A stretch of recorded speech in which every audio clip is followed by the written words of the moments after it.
अयोध्या की सांसद से ऐसी क्या गलती हुई? मोदी योगी दोनों हुए नाराज। 2024 चुनाव में कटेगा पत्थर। जिस अयोध्या के मुद्दे पर होगा 2024 का चुनाव, वहां के सांसद लल्लू सिंह को हटाने की क्यों उठी चर्चा? क्या मोदी ने बनवाया मंदिर तो राहुल बनवाएंगे अयोध्या वाली मस्जिद? एमएच फॉर्मूला करेंगे लागू।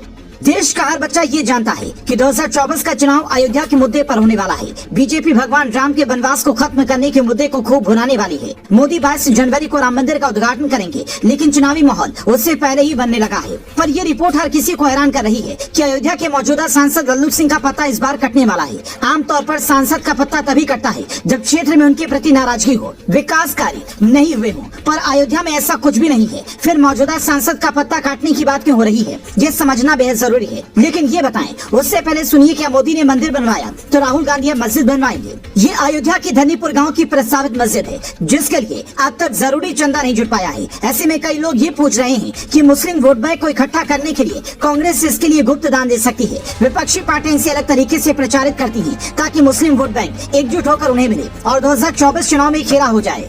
मस्जिद बनाने वाली संस्था को चंदे की जरूरत भी है, इसलिए देश विदेश से चंदे तो मिलेंगे ही। और मोदी ने जैसे मंदिर बनवाया, वैसे ही विपक्षी पार्टियां इसके लिए चंदा देकर अपने कोर वोट बैंक को मजबूत कर सकती हैं। कुछ ऐसे हिंदू भी हैं जिन्हें राम मंदिर पर राजनीति से दिक्कत है। ऐसे में एमएच यानी कि मुस्लिम हिंदू फॉर्मूला विपक्ष के लिए काम आ सकता है, लेकिन इस फॉर्मूले को लागू करना बिल्ली के गले में घंटी बांधने के बराबर है, क्योंकि अयोध्या की जनता ये जानती है कि भगवान राम का वनवास अगर किसी ने खत्म किया है तो वो है बीजेपी। अयोध्या का विकास अगर आज हुआ है तो वो योगी और मोदी के आने से ही हुआ है। काशी और मथुरा अभी बाकी है, इसीलिए विपक्ष कितनी भी रणनीति बना ले, उसे इसका फायदा मिलने की उम्मीद ना के बराबर है। लेकिन सियासत हो या फिर खेल का मैदान, विरोधी को कभी भी कम नहीं समझना चाहिए। इसलिए बीजेपी ने इस बार तगड़ा दिमाग लगाया है और इस रणनीति के तहत इस बार अयोध्या सीट पर बड़े फेरबदल की तैयारी है, क्योंकि जिस अयोध्या के मुद्दे पर 2024 का चुनाव लड़ा जाना है, वहाँ से अगर कोई लो प्रोफाइल कैंडिडेट उम्मीदवार हुआ तो विपक्ष ने किसी तगड़े उम्मीदवार को खड़ा कर दिया तो मामला टक्कर का हो सकता है। अयोध्या जिला फैजाबाद लोकसभा के अंतर्गत आता है,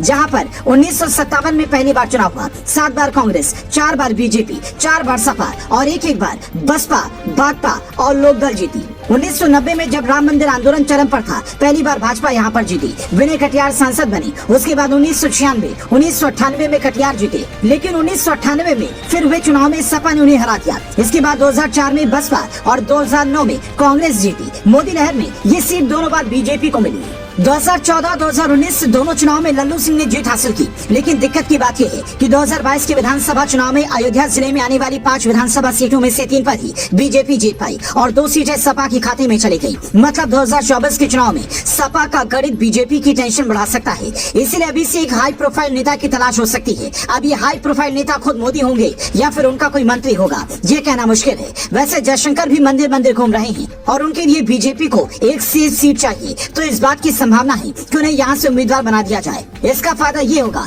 कि विदेशों में भी अयोध्या की अच्छी ब्रांडिंग कर पाएंगे। मोदी योगी के राम मंदिर विजन को बता पाएंगे, क्योंकि इस बार बीजेपी की नजर सिर्फ जीत पर नहीं है, बल्कि अयोध्या जैसी सीट से रिकॉर्ड जीत पर होगी। बतौर मतदाता आप किसे अयोध्या से उम्मीदवार चाहेंगे, कमेंट कर बताएं, क्योंकि बीजेपी ने अपना वादा तो पूरा कर दिया है।